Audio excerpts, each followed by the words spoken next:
We take a look at some Senior Bowl standouts from this past weekend, and then we continue our positional series by kicking off our look at the wide receiver position today on the Locked On Bucs podcast. Let's dive in. You are Locked On Buccaneers, your daily Tampa Bay Buccaneers podcast, part of the Locked On Podcast Network, your team every day.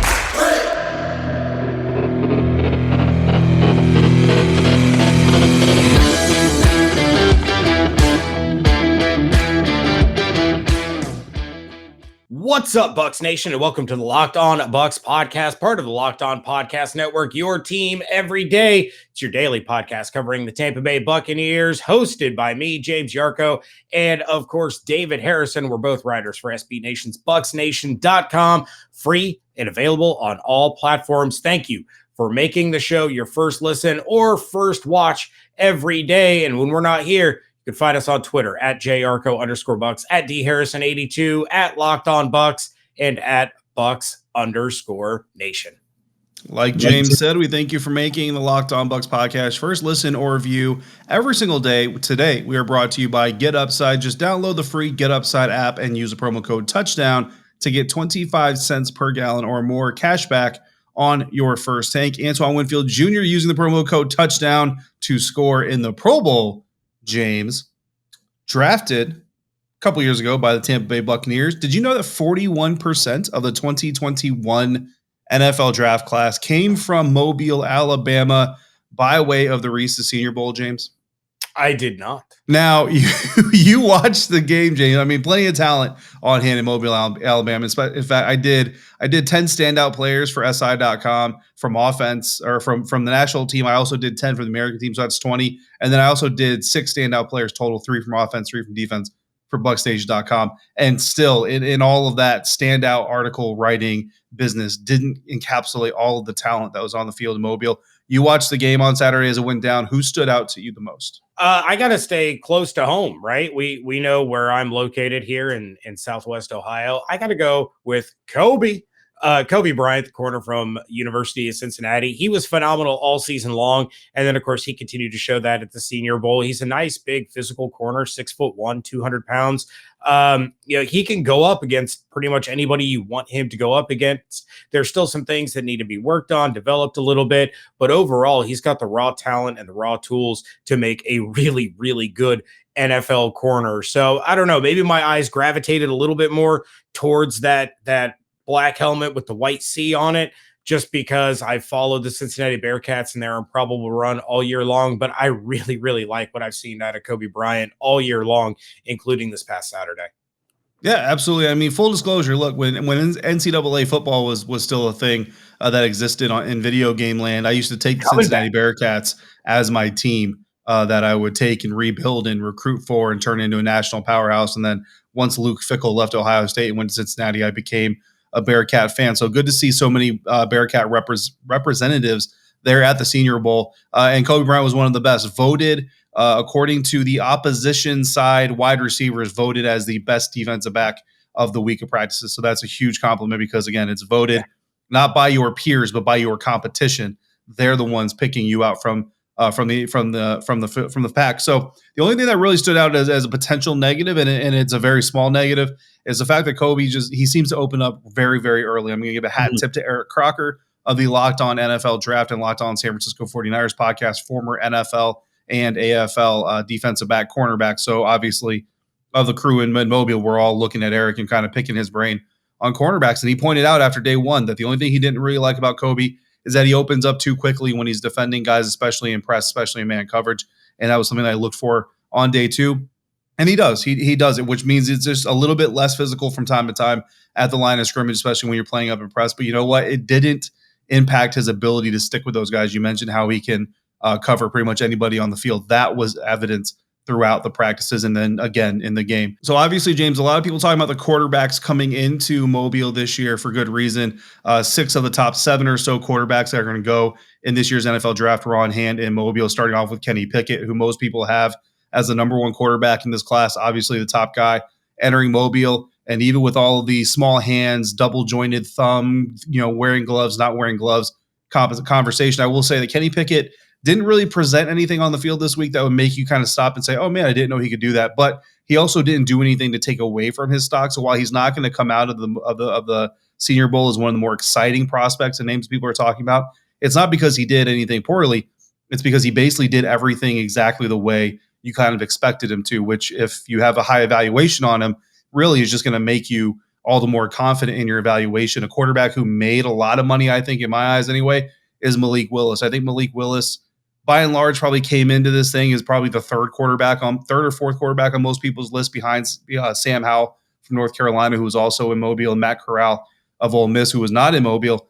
I think after the week that Malik Willis put together, James, the quarterback from Liberty, he's got to be 2 or 3 on most people's lists. The only thing I would say about Malik is I still view him as, if you're looking for a guy to draft this year and start this year, I still think that he's probably the 3rd or 4th guy in that list. I think Kenny Pickett, the most NFL ready.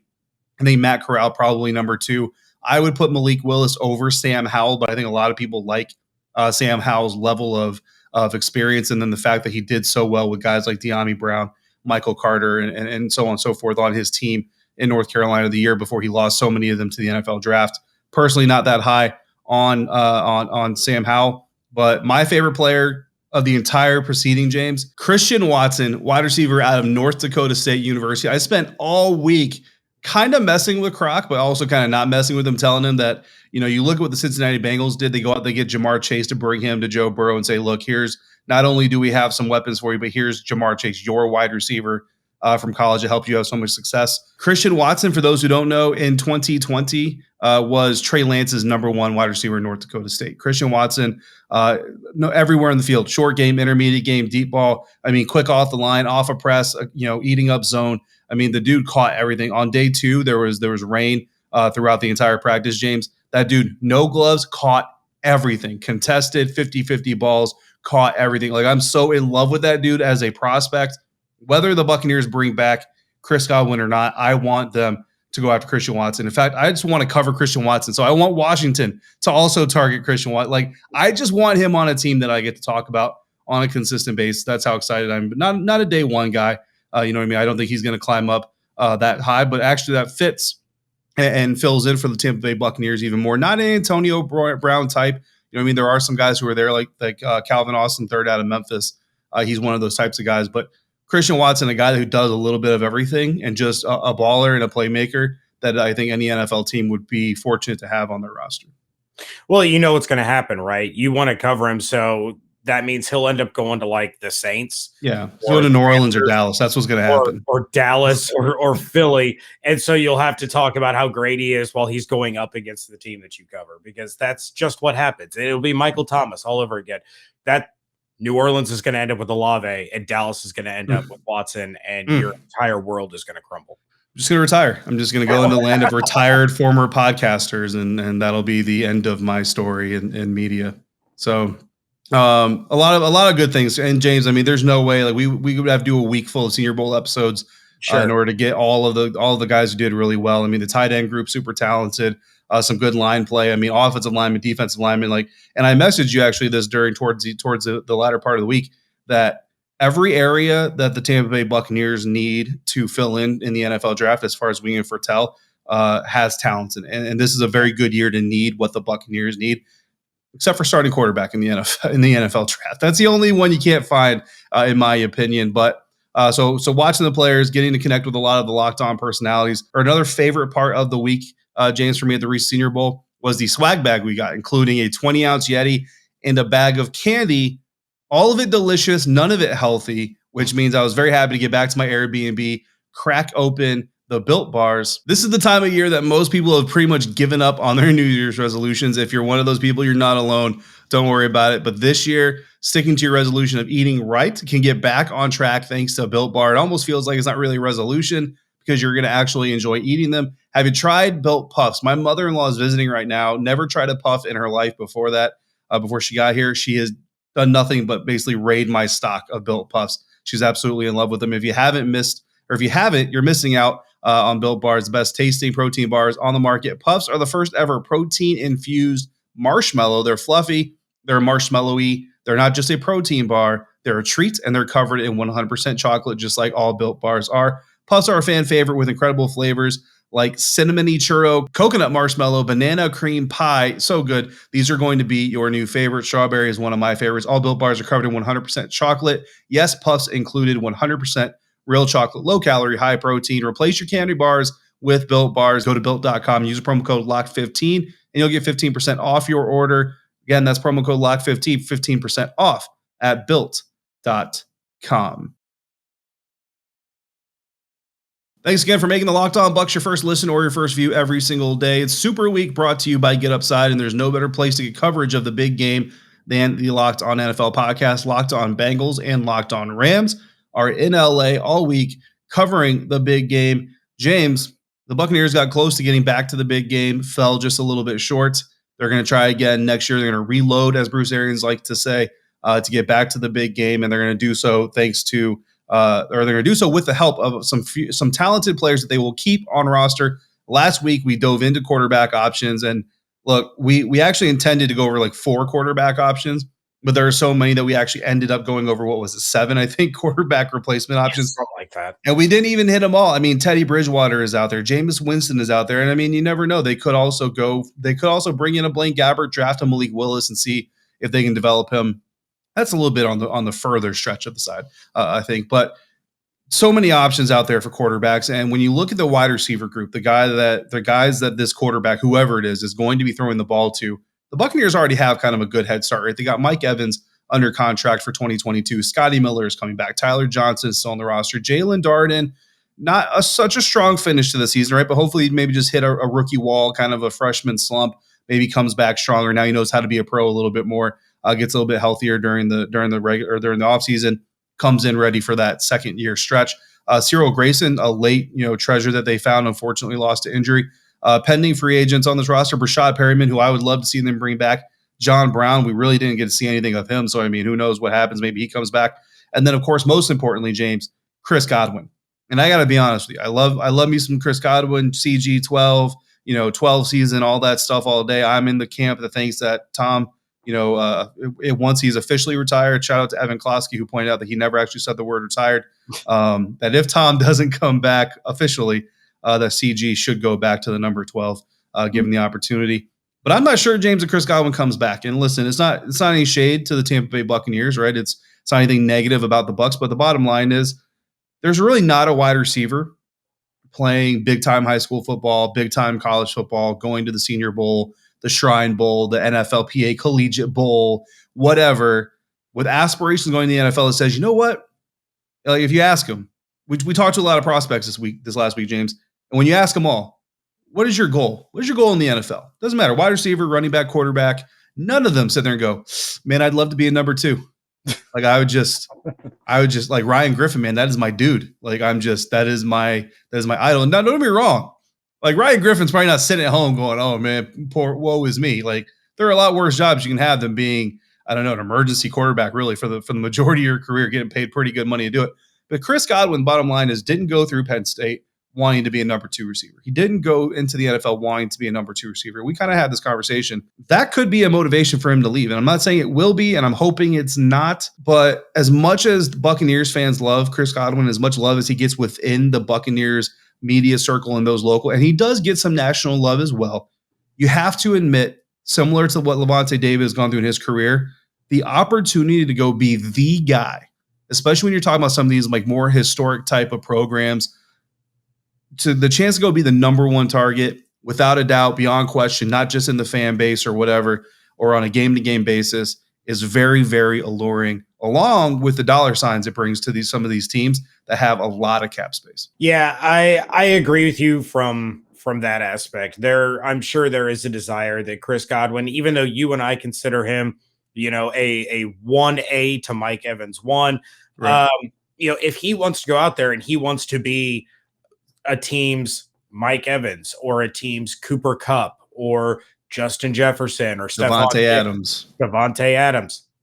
Stephon Diggs, I think, is a really good comp. I think Stephon Diggs, obviously faster, I think, than Chris Godwin is at top speed. But, I mean, both those guys do literally everything you can ask in a passing game. Exactly. So if he wants to be that guy and he wants to be the star receiver on a team, he's going to get that opportunity. The question is, how important is that going to be for somebody like Godwin? Is he going to take a look at a place like the Jacksonville Jaguars, where there's a new head coach and there's a young quarterback and there's a young defense, but there's a lot of struggles. There's a big uphill climb. Does he want to go get broken off with a team like Jacksonville that has $60 million in cap space to be their number one? Mm-hmm. Or is he going to say, you know what, I'm cool with being the 1A to Mike's 1, and we're going to have some success here in Tampa? You kind of have to weigh those options, right? You can go play for Philadelphia. They have plenty of cap space. You could go play for Baltimore and be there with Lamar Jackson to be the number 1 there. Probably not going to get as much money as you would with Philly or with Jacksonville, but those options are there. But I think in terms of what he's built in Tampa, what kind of success this team could still have depending on the quarterback situation and how they address that, I think that's going to weigh into his decision a little bit, but it's certainly not out of the question at all to say, you know what, I got my ring. Now I want to go get my bag, regardless of who that's with. Yeah, I mean, if you look at some of the teams that are in the top tier of salary cap space this year, you got the Miami Dolphins, who you mentioned. They need a number 1 wide receiver, especially with a guy like Tua Tagovailoa playing quarterback. Los Angeles Chargers, I don't imagine they're going after a big name wide receiver, but I mean, look, Keenan Allen is getting up there. I don't think Mike Williams is necessarily a number 1 guy per se. You put him in there with Austin Eckler hopefully being healthy and Justin Herbert. I mean, that's a pretty good 1-2 punch there. Jacksonville Jaguars, like you already mentioned, of course. A huge possible target. And then the Jets. I mean, the Jets have to be looking for a guy that they can pair up with Zach Wilson for the long term. If they don't, if they don't, then Coach Saleh may not have a job there for much longer. And I love Coach Saleh, so I want to see him be as successful as possible without overcoming, the teams that I covered. So that being said, there's a lot of reasons, and in no way, shape, or form are James or I even saying that we think Chris Godwin is going to leave. I think all we're really trying to do is bring up to the surface the fact that I don't think it's a slam dunk, because maybe a lot of people kind of assume that it's like, well, as long as the Buccaneers are willing to pay him, he's going to come back. Well, that's not necessarily true for a multitude of reasons. And when you look at Chris, when he arrived to Tampa, again, something, James, that we talked about earlier in the week, how much he was praised for being more mature, being more kind of mentally stable than a lot of people. It takes a lot of players a few years to kind of realize the business side of things and to kind of emphasize that business side of the game over the play side of the game. If Chris is ahead of the curve there, this could be a situation he chooses to leverage, because the Buccaneers, no matter what, cannot salary or franchise tag him for a second year. And if I'm Chris Godwin, James, honestly, unless it's just Tampa or bust via Cam Brate, like taking that approach, I would love to find out that Chris Godwin told his agent, I don't care what's happening. Agent, you keep me with the Buccaneers. That's all I want. I would love to hear that coming from his camp. But if not, I think the quarterback situation has a lot to do with it. So we may not know exactly what Chris Godwin's intentions are until the Buccaneers kind of figure out where their direction is with the quarterback. Because again, would you rather go to, I don't know, the Philadelphia Eagles with Jalen Hurts, or would you rather stick with the Tampa Bay Buccaneers and I don't know, Malik Willis? Like it's kind of hard to tell. Yeah, do you tough it out for a year with Kyle Trask and then maybe get another quarterback there? If the Bucs pull off some sort of major, shocking trade and they get themselves a Russell Wilson or a Deshaun Watson, I think that makes it a little bit more of a slam dunk that Godwin returns, because this team, like I said, it's still built to win. And they can do so as long as they address the quarterback position in the right way. But either way, David, whether he stays, whether he goes, Chris Godwin is about to have a whole lot of extra cash in his pockets. Now, one way our listeners can have some extra cash is with a handy little app. So listen up, Bucs fans. Of course, James Yarcho with Locked On Bucs talking about an incredible app that everyone who buys gas needs to know about. GetUpside. Our listeners are earning cash back for every gallon of gas every time they fill up. Just download the free GetUpside app in the App Store or Google Play right now. Use promo code Touchdown for 25 cents per gallon or more on your first fill up. Cash back. Don't pay full price at the pump anymore. Get cash back using GetUpside. Just download the app for free and use promo code Touchdown for 25 cents per gallon or more on your first tank. Some people who drive a lot are making as much as $200 to $300 a year in cash back, and there's no catch. The cash back gets added right to your account, and you can cash out anytime. to your bank account, your PayPal, or you can redeem it for an e-gift card for places like Amazon or other brands. Just download the free GetUpside app. Use promo code touchdown to get 25 cents per gallon or more cash back on your first tank. That's promo code touchdown on the free GetUpside app. Wrapping things up here on a Monday edition of the Locked On Bucs podcast. James Yarcho, David Harrison on Twitter at JYarcho_Bucs, at D Harrison 80 dose. And David, we are going to Godwin. Obviously, he's the key guy. We're starting off this wide receiver thing with in-house candidates, just like we did quarterback. And you and I, as we get deeper into the week, we'll talk about a couple free agents. We'll talk about some draft prospects that we really, really like. But let's try to put this in perspective a little bit. We're going to throw, and I know it's difficult to do, and I didn't prepare you for this, so that makes things a little bit more difficult. We're going to throw the quarterback situation out the window, okay? We are approaching this regardless of who is at quarterback, so you could do like a little average in your head of, all right, well, if it's Russ, or if it's Deshaun, if it's Rodgers, that's a 10. If it's Kyle Trask, that's probably a 6. Whatever the case may be, you can do the quick math in your head. But on a scale from 1 to 10, what are the odds that Chris Godwin returns? Are we talking a 1 like Antonio Brown shirtless dancing off the field, I'm out of here, deuces? Or a 10 as in, my name is Mike Evans, and I will do any and everything to free up money and help out this team's salary cap situation, and I'm a Buccaneer for life kind of situation. I'll go first, give you time to think it over a little bit. I'm going to say a 6, and that's kind of my average of taking everything into account. You know, Chris Godwin's projected market value, according to SpotTrack right now, is $18.1 million in an average annual value. So the Bucs are going to have a hard time paying that. As long as Spytech and Jason Light are there to work the numbers and work their magic, as long as they're in the building, I have faith that they can figure these things out. Like we mentioned in the last segment, there's Jacksonville that needs a number 1. Miami needs a number 1. Philadelphia needs a number 1. There are teams that need a number 1 that can pay for a number 1. So you take that into account, take the question mark, surrounding the rest of the team, the cap situation, and more importantly, who's under center, all that into account.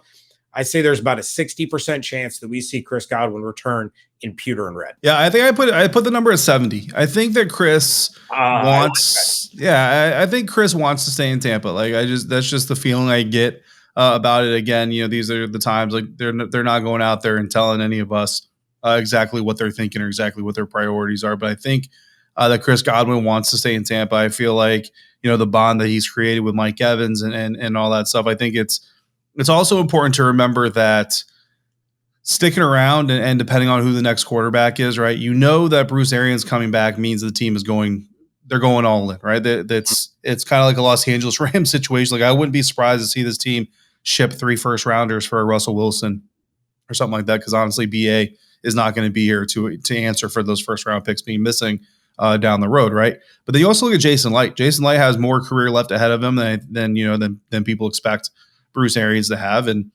Jason is a GM who's been through some down times, some struggling times, and he's not going to want to go back there. So you at least have someone at the helm of decision-making within this franchise who has seen what it takes to build a winning roster, has seen kind of the dynamic that you need to build within an organization, and has already proven that they're willing to do what it takes to get the job done, whether that be fancy contracting or trading or talking a guy out of retirement, whatever it is. Like that's the kind of leadership you have. And I almost kind of go back to advice that I've given other people in making professional decisions sometimes is don't use geography, right? So you talk about like Philadelphia Eagles are a team that come up a lot. Why? Because Chris Godwin's from Delaware and he grew up not that far, geographically speaking, from Philadelphia. Does that matter? It matters more to some people than it does to others. You know what I mean? I talked to a Penn State DB at the Senior Bowl, James, who grew up in the DMV. He was from Maryland, had a scholarship offer to Maryland, but he went to Penn State because they have a better program and could better prepare him for an NFL career. He said, if he got drafted by Washington, maybe that would be kind of the sign that it's time for him to return home, and he would love that opportunity. So it means something to him. Other guys are like, yeah, I grew up there, but whatever, I'll go play wherever they want. Like, you know what I mean? So it's an individualistic type of thing. I feel like Chris would like to continue his time in Tampa, continue to build the success that he's found there. and continue to do it with guys like Mike Evans and basically almost show that no matter who the quarterback is, we're going to be a successful receiving core because we're good, not just because of the Tom Brady effect or whoever is at the quarterback. Full disclosure, I wanted to go 7 out of 10, but I chickened out and thought it was too high. So I officially changed my answer to 7 out of 10. We are a 100% pro Chris Godwin podcast that is 70% sure that he's coming back to the team that we cover. With that, David, that's going to about do it for this episode. But like I said, we're going to be talking about some other free agents. You got to look behind door number 2, especially if Chris Godwin leaves. Plenty of options out there in terms of free agency and the draft. And of course, later on this week, I'll be joined by Evan Klosky. We are going to talk about potential, wide receivers, and then we're also going to talk about tight ends this week. Probably, one or two shows talking about tight ends, because there's another position along with the running back position. They only got one. There's only one on the roster right now, and so we'll do the same thing for them. But David, let's just hope that Chris Godwin stays. Can you imagine what Ross Jackson's going to do to us if Chris Godwin goes to the Saints? If Chris Godwin goes to the Saints, that's not happening. That's not happening. If Godwin goes to the Saints, we're going to work. The Locked On Bucs podcast will be on bereavement for about. I'm not even all into the whole rivalry and trash talk. Like, I see it, I enjoy it, I think it's funny. I don't get angry at another fan base or whatever. But like, no, man, no. That would be the ultimate in working the cap, though, right? Because they're like $794 billion over the cap. I think the New Orleans Saints are going to take about 2 years, sign some very cheap contracts, draft some rookies that probably have I could see them drafting Malik Willis because they're like, yeah, we're probably going to suck for a couple of years anyway, so that gives you time to become a really good quarterback. You know what I mean? Right. I don't think we see the Saints make a lot of big moves for probably the next couple of years. I even looked to see if the Falcons would be an option for Godwin, because obviously he would be the number one there. They're like $7 million over the cap. And I'm like, how? With what? Why? How? What? Yeah. Yikes. All right. With that, David, we are going to get out of here, but we want to thank everyone for making today's episode of the Locked On Bucs podcast your first listen or first watch of the day. Make sure you come back tomorrow as we continue our discussion on the wide receiver position. If you have thoughts, questions, ideas regarding our positional series and what we're talking about now with the wide receivers, go ahead and dial us up at 813-444-5841. Now you need to make your second listen of the day Locked On Bets, your daily one-stop shop for all your gambling needs. Locked On Bets, hosted by your boy Q, with expert analysis and insight from Lee Sterling. It is also free and available on all platforms. Check out everything David and I are doing over at BucsNation.com. Follow along on Twitter at Locked On Bucs, at JYarcho_Bucs, at DHarrison82, and at Bucs_Nation. Hope you all have an absolutely outstanding day. Stay safe, stay healthy, wash your hands, be good to one another, fire the cannons. We thank you so much for joining us right here at Locked On Bucs.